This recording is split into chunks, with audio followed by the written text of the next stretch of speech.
এই পৃথিবী কক্ষপথ গুলিয়ে ফেলতে পারে, তাই সরল রেখায় হাঁটতে থাকো, ভয় না পেয়ে তারে।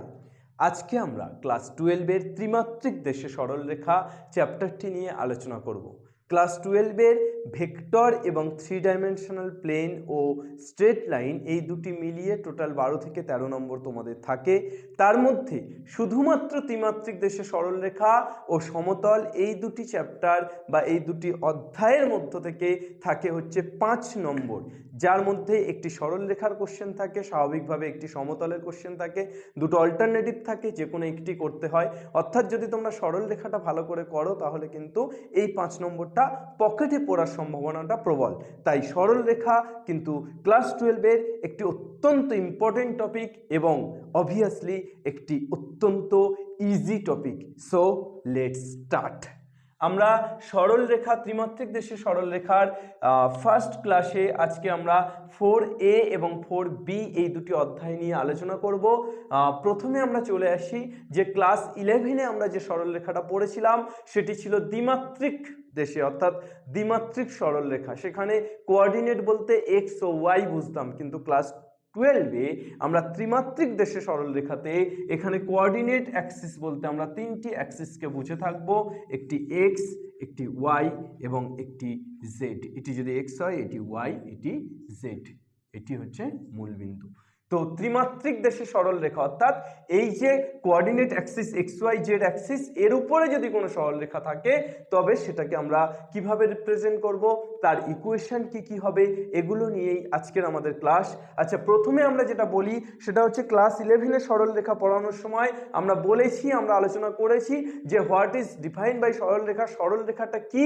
সরলরেখা হচ্ছে যে একটি নির্দিষ্ট বিন্দু যদি একটি নির্দিষ্ট দিকে গতিশীল হয় তাহলে সেই বিন্দুর যে সঞ্চার পথ, অর্থাৎ একটি নির্দিষ্ট বিন্দু একটি নির্দিষ্ট দিকে গতিশীল হলে এই যে পথটা, এই পথটাকেই বলা হয় সরলরেখা।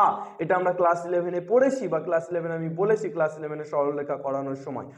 বন্দুক থেকে গুলি ছুটছি, স্ট্রেট লাইনে যাচ্ছে, সেটি একটি সরলরেখা। রাম তীর ছুটছে, স্ট্রেট লাইনে যাচ্ছে, this is also a straight line. ঠিক আছে? তো এই যে একই দিকে, নির্দিষ্ট দিকে যেগুলো যাচ্ছে এরা প্রত্যেকটা কিন্তু সরল রেখা। সো আমাদের সরল রেখার আলাদা করে ডিফাইন করার কিছু নেই। আমরা প্রথমত যেটা ত্রিমাত্রিক দেশে সরল রেখা বলতে যেটা বুঝবো সেটা হচ্ছে যে তিনটি প্লেন অর্থাৎ এক্স, ওয়াই এবং জেড প্লেনের উপরে একটি সরল রেখাকে আমি রিপ্রেজেন্ট করব। তো ত্রিমাত্রিক দেশে সরলরেখার আমরা ফার্স্ট চ্যাপ্টারে অর্থাৎ এক্সারসাইজ 4A তে আমরা কিছু ইকুয়েশন পড়ব, যার মধ্যে প্রথম যেটা আসছি, কিছু সমীকরণ আমরা আলোচনা করব, যার মধ্যে প্রথম আসি প্যারামেট্রিক সমীকরণ। প্যারামেট্রিক সমীকরণ এইটাকে আমরা আরেকটা ভাষায় বলতে পারি যে এক বিন্দু আকারের সমীকরণ। প্যারামেট্রিক সমীকরণকে আমরা কি বলতে পারি?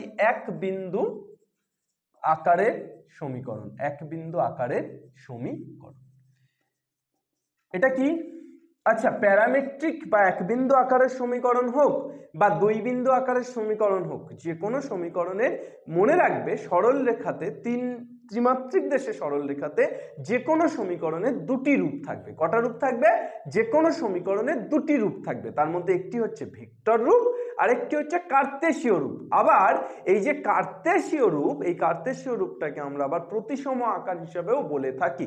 সুতরাং তোমরা জাস্ট এটা মনে রাখো যে একটি সমীকরণের, মেনলি সরলরেখার সমীকরণের দুটি রূপ থাকবে, একটা হচ্ছে ভেক্টর আর একটা হচ্ছে কার্তেশীয়।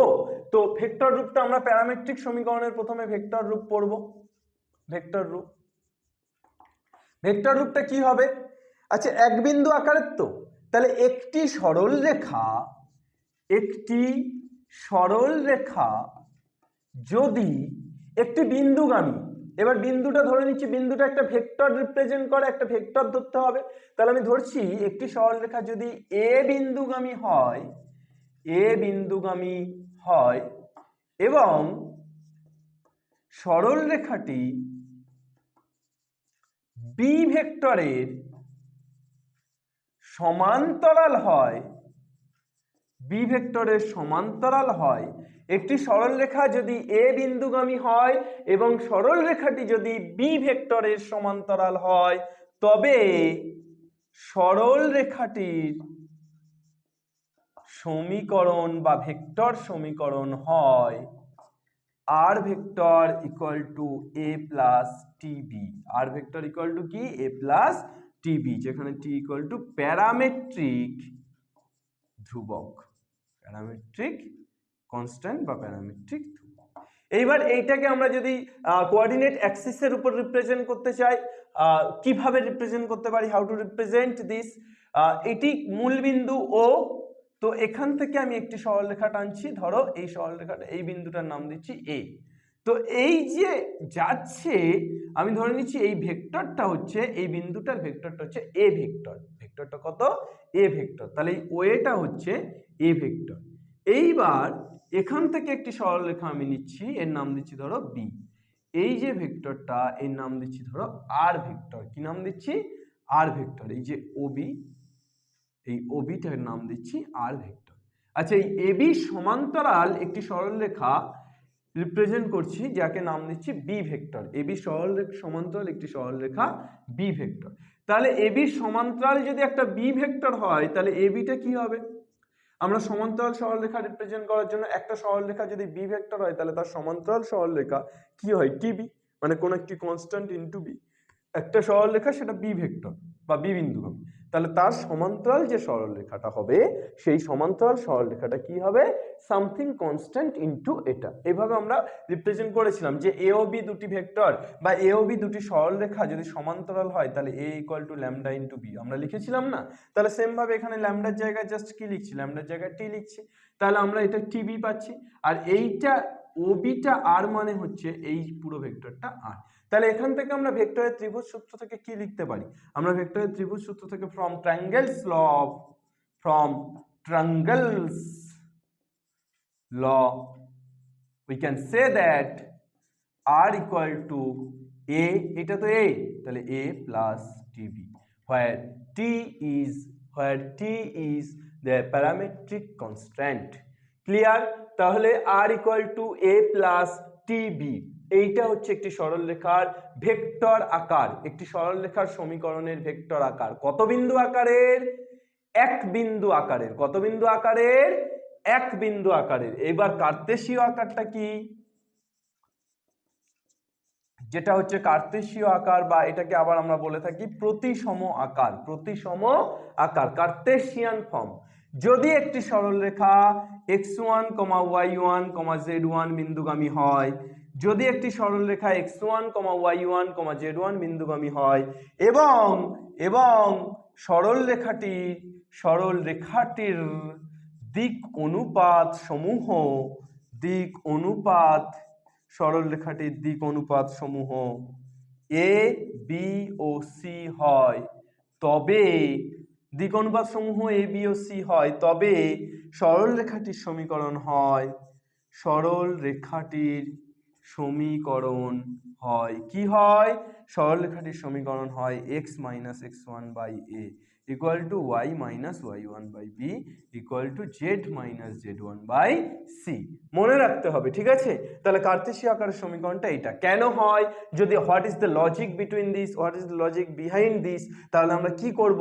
এর পিছনে লজিকটা কি, যে এটা কেন আমরা লিখছি কার্তেশীয় সমীকরণটা এটা, তাহলে আমরা সেই লজিকটা যদি খুঁজতে চাই, আমরা এভাবে বলতে পারবো যে সরলরেখাটির দিক অনুপাত সমূহ কি কি বলেছি? এ, বি আর সি। তো তাহলে একটা সরলরেখা, তার উপর একটা বিন্দু, একটা সরলরেখা তার উপর একটা বিন্দু x1, y1, z1, তাহলে এই সরলরেখার উপর আরেকটি বিন্দু আমি ধরে নিতে পারি x, y, z। তাহলে আমি এখান থেকে লিখতে পারি না x minus x1 equal to t into a, আমি এখান থেকে লিখতে পারি না y minus y1 equal to t into b, আমি এখান থেকে লিখতে পারি না z minus z1 equal to t into c। তাহলে এটা এবার আনলে x minus x1 by a equal to t, beta এবার আনলে y minus y1 by b equal to t, আর সিটা এবার আনলে z minus z1 by c equal to t। তাহলে তিনটেই t, যখন তাহলে এটা ইকুয়াল টু এটা, তাই তো লিখেছি। দেখো, তাহলে কার্তেশীয় সমীকরণ হচ্ছে এটা, আর ভেক্টর সমীকরণ হচ্ছে এটা। তাহলে এক বিন্দু আকার বা প্যারামেট্রিক আকারের কার্তেশীয় সমীকরণ এবং ভেক্টর সমীকরণ সরলরেখার, এই দুটো কিন্তু তোমাদের মনে রাখতে হবে। যখন তোমরা এই 4 এর কোশ্চেনগুলো সলভ করবে তখন কিন্তু এই দুটো ইকুয়েশন তোমাদের অত্যন্ত গুরুত্বপূর্ণ, এই দুটো ইকুয়েশন তোমাদের লাগবে।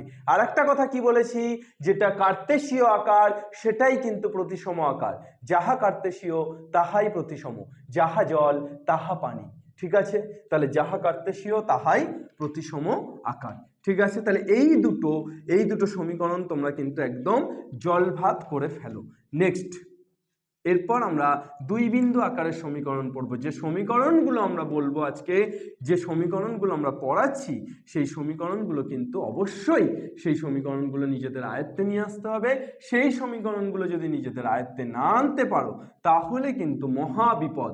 এই সমীকরণগুলো নিজেদের আয়ত্তে না আসলে কিন্তু তোমরা ডুবে যাবে। সমীকরণগুলো নিজেদের আয়ত্তে কিন্তু আনতেই হবে, মানে মাস্ট। এই সমীকরণগুলো নিজেদের আয়ত্তে আনাটা খুবই দরকারি, কেননা অঙ্ক করতে গেলে এই সমীকরণগুলো লাগবে। আর এখান থেকে 5 নম্বর কিন্তু একদম ছাক্কা নম্বর, মানে এই 5 নম্বরটা পেতেই হবে।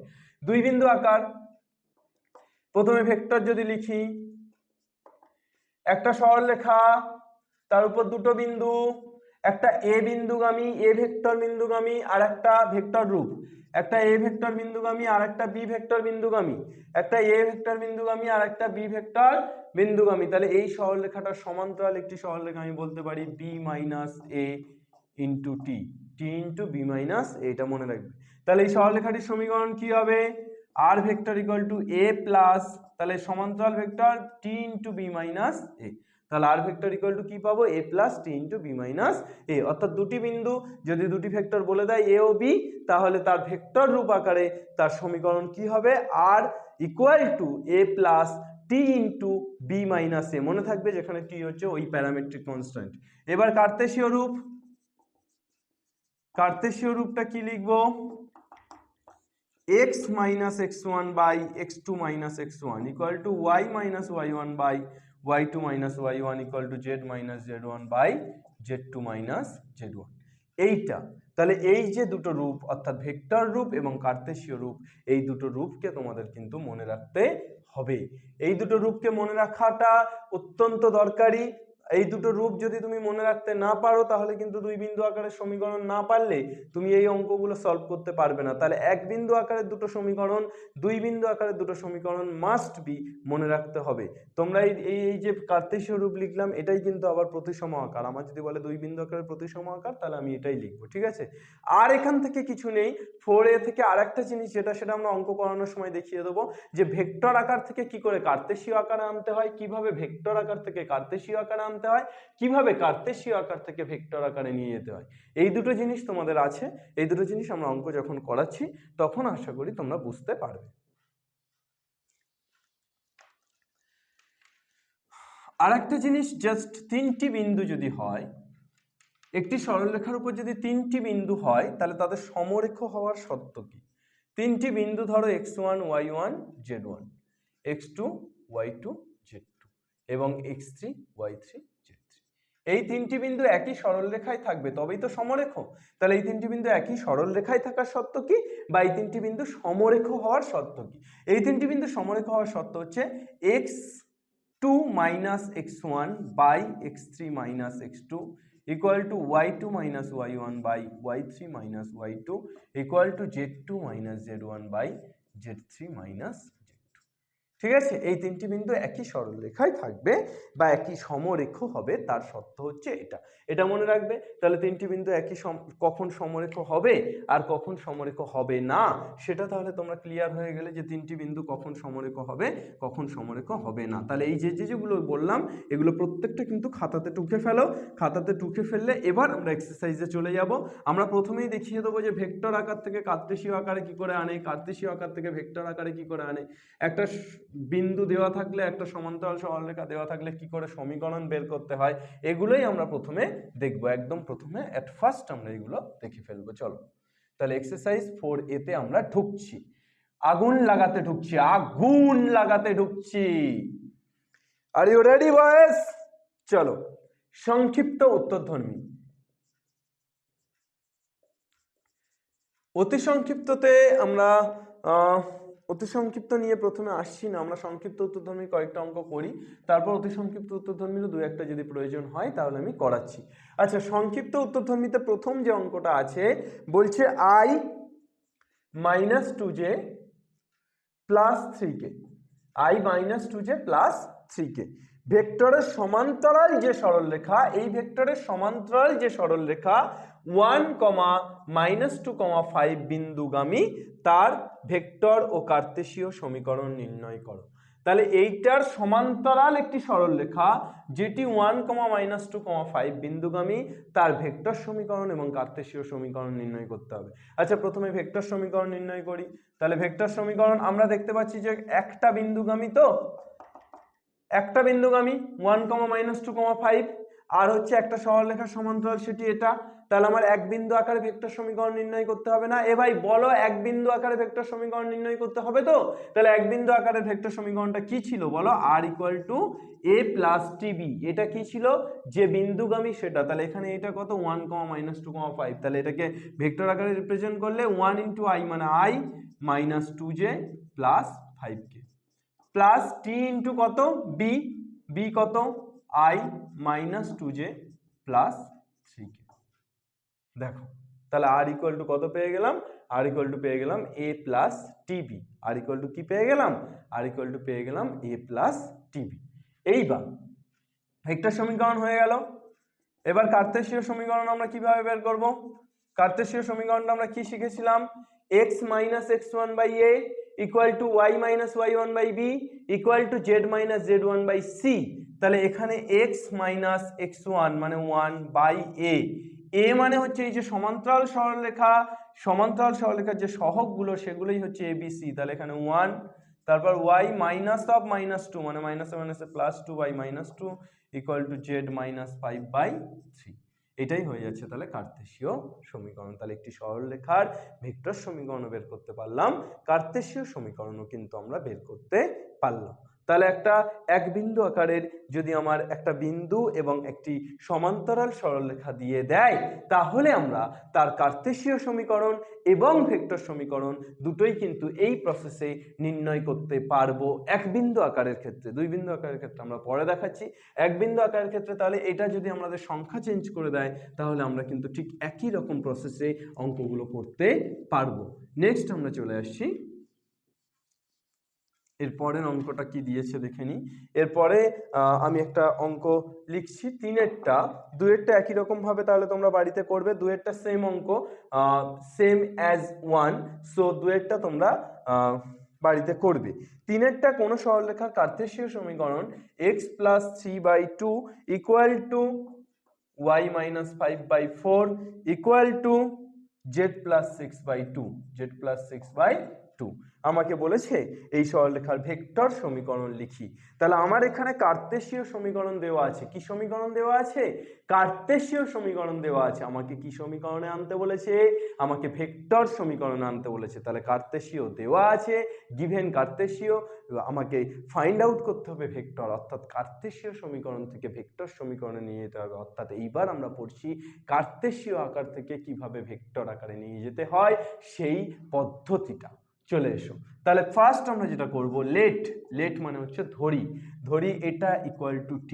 তাহলে এটা ইকুয়াল টু যদি t হয়, তাহলে x + 3/2 = t। তাহলে x = কত রে ভাই? 2 ওপারে চলে গেলে 2 × t মানে 2t, আর এই +3 ওপারে গেলে -3, তাহলে -3 + 2t। এ ভাই y - 5/4 = কত? t না? তাহলে y = কত পেয়ে যাচ্ছি? 5 + 4t, z + 6/2 = t। তাহলে z = কি পেয়ে যাচ্ছি? 2t, আর +6 ওপারে গেলে -6, তাহলে -6 + 2t। দেখো আয়ত্তে আসলো। x = -3 + 2t, y = 5 + 4t, z = -6 + 2t। এইবার আমরা লিখবো r vector actually xi cap plus yj cap plus zk cap. এটা লিখে ফেলবো। এইবার x এর জায়গায় মানটা বসিয়ে দাও। তাহলে মানটা বসিয়ে দিলে -3 + 2t × i cap plus y মানে কত? 5 + 4t × j ক্যাপ না? এই বলো, প্লিজ বলো। আর z মানে কত? -6 + 2t × k ক্যাপ। এই আগুনটা লাগছে দেখো। -3i ক্যাপ, জাস্ট t বর্জিত টার্মগুলোকে আমি প্রথমে নিচ্ছি। তাহলে -3i cap plus 5j cap minus 6k cap. এইবার টি কমন নিয়ে টি যুক্ত টার্মগুলোকে রাখলে 2i cap plus 4j cap plus 2k cap. দেখে নাও তো আর ভেক্টর ইকুয়াল টু এইটাকে যদি এ ধরো তাহলে এ প্লাস এটাকে যদি বি ধরো তাহলে টি বি আকারে এলো না। এই তাহলে কার্তেশীয় সমীকরণ থেকে ভেক্টর সমীকরণ নিয়ে চলে আসলাম না। দেখলে চাঁদু, দেখলে কেমন তুমি খেল, ওরে চাঁদু গো দেখলে কেমন তুমি খেল। মজা পাইছো? চলো নেক্সট।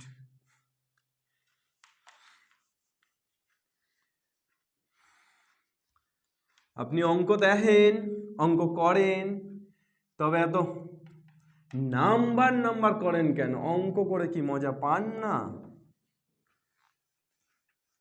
চলো মজা লেগে যাবে, অঙ্কেই তো মজা। আহা, চলো 4 নম্বর অঙ্কটা দেখি।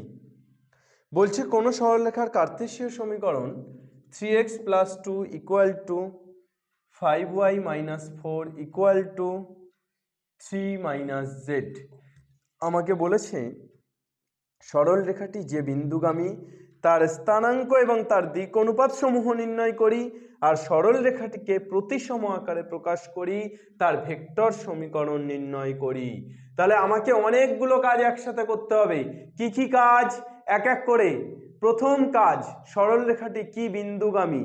দ্বিতীয় কাজ, সরল রেখাটির দিক অনুপাত কি কি। তৃতীয় কাজ, প্রতিসম আকারে প্রকাশ। চতুর্থ কাজ, ভেক্টর আকারে প্রকাশ করো। তাহলে এই 4টে কাজ টোটাল আমি পরপর করব। তাহলে আমি প্রথমে যেটা আসি সেটা হচ্ছে যে এই সরলরেখাটিকে আমি প্রথমে যদি ওই x - x1/a = y - y1/b, এই যে ফরমেশনটা x - x1/a = y - y1/b = z - z1/c, এই ফরমেশনটাকে আমি প্রথম আনি। তাহলে এই ফরমেশনটা আনলে আমি প্রতিসম আকার পেয়ে যাচ্ছি, আর প্রতিসম আকার আমি পেয়ে গেলে বাদবাকি সব পেয়ে যাবো, কেননা x1 y1 z1 বিন্দুগামী, a b c তার দিক অনুপাত। আর এখান থেকে আবার আমরা ভেক্টর আকারে তো রিপ্রেজেন্ট করা এক্ষুনি শিখলাম। তাহলে এইটাকে আমার আনতে হবে, প্রথম আমার কাজ যে এইটাকে আনা, তাহলেই কিন্তু বাকিগুলো চলে আসবে। চলো, কান টানলে মাথা আসে, তাহলে আমরা কানটাকে ধরে টানবো, মাথা আপনি আপ চালা আয়েগা। 3x + 2, এইটাকে যদি আমরা x - x1 আকারে রাখতে চাই তাহলে কত দিয়ে ভাগ করব? 3 দিয়ে। তাহলে 3x + 2/3। তাহলে উপরে 3 দিয়ে ভাগ করলে নিচেও 3 দিয়ে। এখানে 5y - 4 কত দিয়ে ভাগ করতে হবে? 5 দিয়ে, তবেই না 5 5 কাটলে y থাকবে, তাহলে নিচেও 1/5। আর এখানে 3 - z, এটাকে যদি মাইনাস কমন নিই তবে z - 3, আর নিচে কিছু নেই মানে 1। চলে এসো, কত হচ্ছে? 3/3 মানে কেটে গেলে x প্লাস 2/3 বাই 1/3। এখানে 5/5 মানে y minus 4/5 by 1/5 equal to, মাইনাসটা নিচে আসলে z - 3 বাই -1। তাহলে কত পেয়ে যাচ্ছি দেখো তো? x প্লাস কে লিখতে পারি -2/3 into 1/3 equal to y - 4/5 by 1/5 equal to z - 3 by -1। এইবার বিষয়টা যেটা এবার দাঁড়াচ্ছে সেটা হচ্ছে যে x - x1/a, y - y1/b, z - z1/c, এই আকারটা কিন্তু আমার চলে আসলো। তাহলে এই সরলরেখার এটি হচ্ছে প্রতিসম আকার, এটিই তো বলেছিলাম প্রতিসম আকার, তাহলে এটিই প্রতিসম আকার। এটি কি বিন্দুগামী? এই সরলরেখাটি কি বিন্দুগামী? এটি -2, 3, 4, 5 আর 3 বিন্দুগামী। এই সরলরেখাটির দিক অনুপাত কত? এ ভাই বলো, দিক অনুপাত সমূহ, দিক অনুপাত সমূহ কি কি? 1/3, 1/5, -1। বোঝা গেল না? গেল না? আশা করি বোঝা গেল। এই হচ্ছে তোমার হয়ে গেল। এবার তোমার জাস্ট কি আকার? এবার তোমার হচ্ছে ভেক্টর আকারে আনতে হবে। তাহলে এইটা তো তোমার হচ্ছে কার্তেশীয় আকার, তাহলে কার্তেশীয় আকার বা প্রতিসম আকার থেকে ভেক্টর আকারে আনা তো আমরা আগের অঙ্কটাতেই শিখলাম। তাহলে এটা তোমরা আশা করি করতে পারবে। ঠিক আছে, করতে না পারলে কমেন্টে জানাবে। নেক্সট, আরেকটি অঙ্ক আমরা করে 4a থেকে বেরিয়ে যাব, তারপর বাকিগুলো তোমরা করবে, বাকিগুলো তোমরা ট্রাই করবে। এক্সাম্পল আমি যেটুকু আমি কনসেপ্ট দিলাম তাতে করে এক্সাম্পলগুলো যদি একবার দেখে নাও তাহলে কিন্তু সমস্ত অঙ্ক মানে যা যা অঙ্ক আছে তার সমস্ত অঙ্ক কিন্তু তোমরা নিজেরাই পারবে। আমি যদি প্রত্যেকটি অঙ্ক এখানে ধরে ধরে করিয়ে দিতে পারি কোনো অসুবিধা নেই, কিন্তু এই অঙ্কগুলোর প্রত্যেকটি অঙ্ক ধরে ধরে করানোটা মানে তোমাদের তাহলে ভাঁড়ে মা ভবানী আর কি, মানে তোমরা তাহলে কিছুই জানো না, কিছুই বোঝো না, সব তোমাদের করিয়ে দিতে হচ্ছে। এমনটা ঠিক নয়, এমনটা ঠিক নয় এই কারণে যে তোমাদেরও তো করার সুযোগটা দিতে হবে। আমি যদি সব গালে তুলে খাইয়ে দিই, একটি পুত্রকে তার মা সারা জীবন যদি গালে তুলে খাইয়ে দেয়, তাহলে সেই সুপুত্র কি সুপুত্র হলো? সে পুত্র কুপুত্র হয়ে গেল। কেন বলো তো? কেননা সে পুত্র তো নিজে কোনোদিনও গালে তুলে খেতে পারবে না, সে পুত্র জানেই না যে কিভাবে গালে তুলে খেতে হয়। সুতরাং সেই পুত্র কিন্তু কোনোদিনও সুপুত্র হতে পারবে না। তাই আমি টোটালটাই গালে তুলে খাইয়ে দেব না। আমি ভাত মাখিয়ে পর্যন্ত দিতে পারি, কিন্তু আমি গালে তুলে খাইয়ে দেব না। ভাত মাখিয়ে দিলাম, বাকিটা তোমার দায়িত্ব যে তুমি কিভাবে গালে তুলে খাবে। তুমি চামচ দিয়ে খাবে না হাত দিয়ে খাবে সেটা তোমার ব্যাপার, কিন্তু মাখিয়ে দেওয়া পর্যন্ত আমার ব্যাপার। আমি সেই চেষ্টাটা করব, মাখানোতে যাতে কোনো রকম কোনো ত্রুটি না থাকে সেরকম আমি চেষ্টা করব। তোমরা কিন্তু বাকি কাজটা তোমাদেরকে করতে হবে, না হলে একটা কাকের বাসায় তোমার হচ্ছে ঈগল পাখি ডিম পেড়ে গেছে। এখন কাকের বাসায় ঈগল পাখি ডিম পেড়ে গেছে, এখন সেই যে ডিম ফুটে যে বাচ্চাটা হয়েছে সেই বাচ্চাটা কাকের সাথে ঘুরে বেড়াচ্ছে, কাকের মতো আচরণ করছে, কাকেরা যা করে তাই করছে, সেরকম করছে।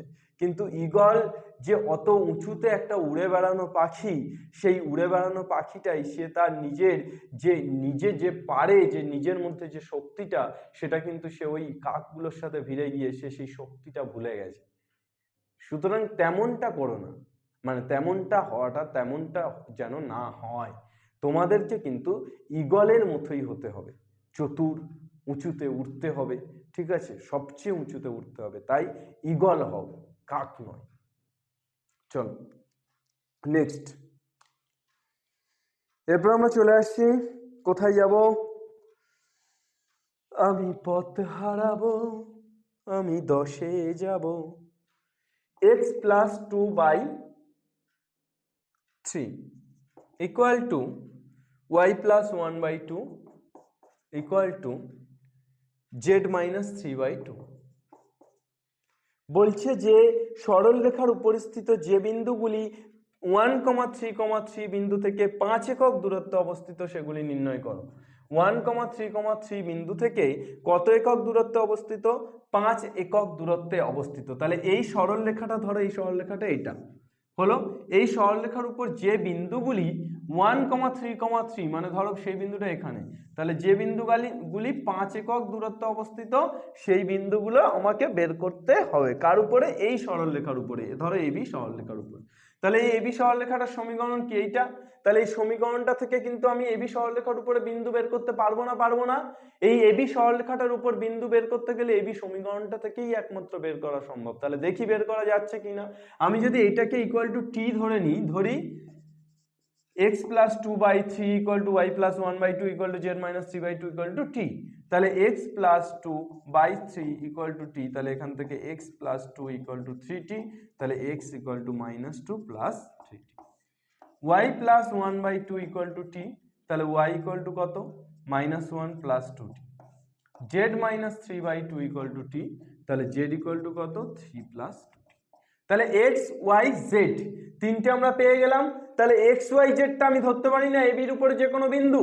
তাহলে এবির উপরে যে কোনো বিন্দু আমি কি ধরে নিতে পারি? অতএব ধরি এবি সরলরেখার উপর, এবি সরলরেখার উপর যে কোনো বিন্দু হলো,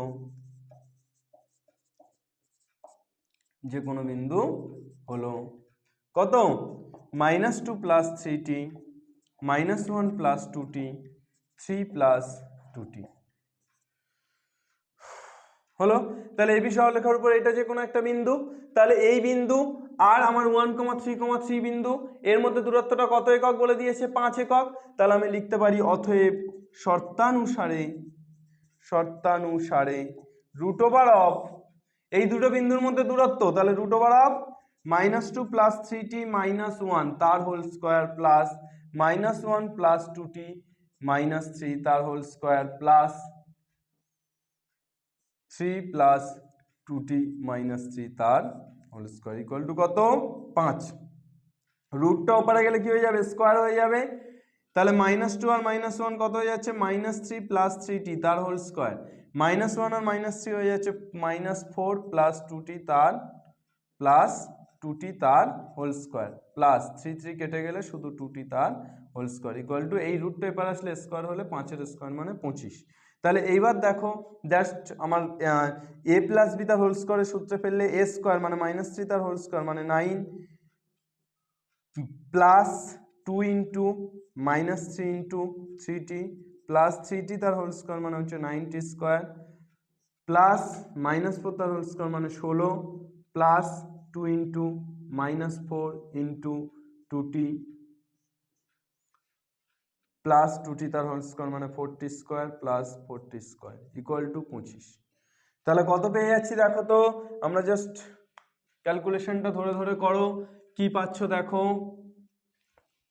9 -6 -3 ছক 18 তাহলে -18t plus 9t square plus 16 -8 4 দুগুণে 8 8 দুগুণে 16t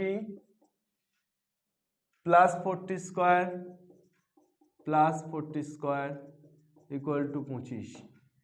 তাহলে বলো 9 প্লাস 16 মানে 25 25 25 দুপার থেকে কেটে যাচ্ছে, 9t স্কোয়ার আর 4t স্কোয়ার 9 আর 4 13 13 আর 4 17 17t স্কোয়ার মাইনাস 18t আর 16t মানে হচ্ছে 34t ইকুয়াল টু 0। তাহলে এখান থেকে 17t যদি কমন নিই তাহলে t মাইনাস 2 ইকুয়াল টু 0, তাহলে দুটোর গুণফল 0 মানে 17t ইকুয়াল টু 0, তাহলে t ইকুয়াল টু 0 একটা, আর একটা আমি পেয়ে যাচ্ছি t minus 2 equal to 0, t minus 2 equal to 0, তাহলে t ইকুয়াল টু 2। তাহলে একটা t এর মান পেলাম 0 আর একটা t এর মান পেলাম 2, তাহলে t এর জায়গায় একবার কত বসাবো 0 আর একবার কত বসাবো 2, তাহলে আমার বিন্দু দুটি কি কি হচ্ছে, অতএব বিন্দুদ্বয় হলো, কোথায় লিখবো অতএব, আচ্ছা এ পর্যন্ত টুকে নাও, তাহলে এর নিচেই আমি লিখছি অতএব বিন্দুদ্বয় হলো, অতএব বিন্দুদ্বয় হলো কি কি বিন্দুদ্বয়, প্রথমে আমরা আসি -2 0 বসালে, টি এর জায়গায় 0 বসালে তাহলে একটা হচ্ছে -2, -1, 3, আর টি এর জায়গায় যদি আমরা 1 টি এর জায়গায় যদি আমরা তোমার হচ্ছে 2 বসাই তাহলে আরেকটা কি হয়ে যাচ্ছে 2 বসালে 3 দুগুণে 6, 6 থেকে 2 বাদ দিলে 4, এখানে 2 বসালে 2 দুগুণে 4, 4 থেকে 1 বাদ দিলে 3, 2 দুগুণে 4, 4 আর 3 7, 4,3,7, তাহলে বিন্দুদ্বয় হলো এটা আর এটা। এই অঙ্কটা, এই 10-এর অঙ্কটা কিন্তু খুব ইম্পর্টেন্ট অঙ্ক, এই এক্সারসাইজের মধ্যে সবচেয়ে ইম্পর্টেন্ট অঙ্ক হচ্ছে 10-এর অঙ্কটা, 100% দিয়ে রাখো। সো বি কেয়ারফুলি, এই অঙ্কটাকে করতে হবে, ক্যালকুলেশন একটু ভুল হওয়ার সম্ভাবনা আছে কিন্তু ক্যালকুলেশন একদম রাইট ক্যালকুলেশন করতে হবে যাতে কোনো রকম কোনো ভুল ত্রুটি না দেখা দেয়, ঠিক আছে। বাকি অঙ্কগুলো তোমরা চেষ্টা করো, আই হোপ তোমরা পারবে, তার কারণ नन्ही चींटी जब दाना लेकर चलती है उठती दीवारों पर 100 बार फिसलती है, लेकिन कोशिश करने वालों की कभी हार नहीं होती। कोशिश करो, চেষ্টা করো, পারবে পারবে এবং পারবে, তোমরাই পারবে।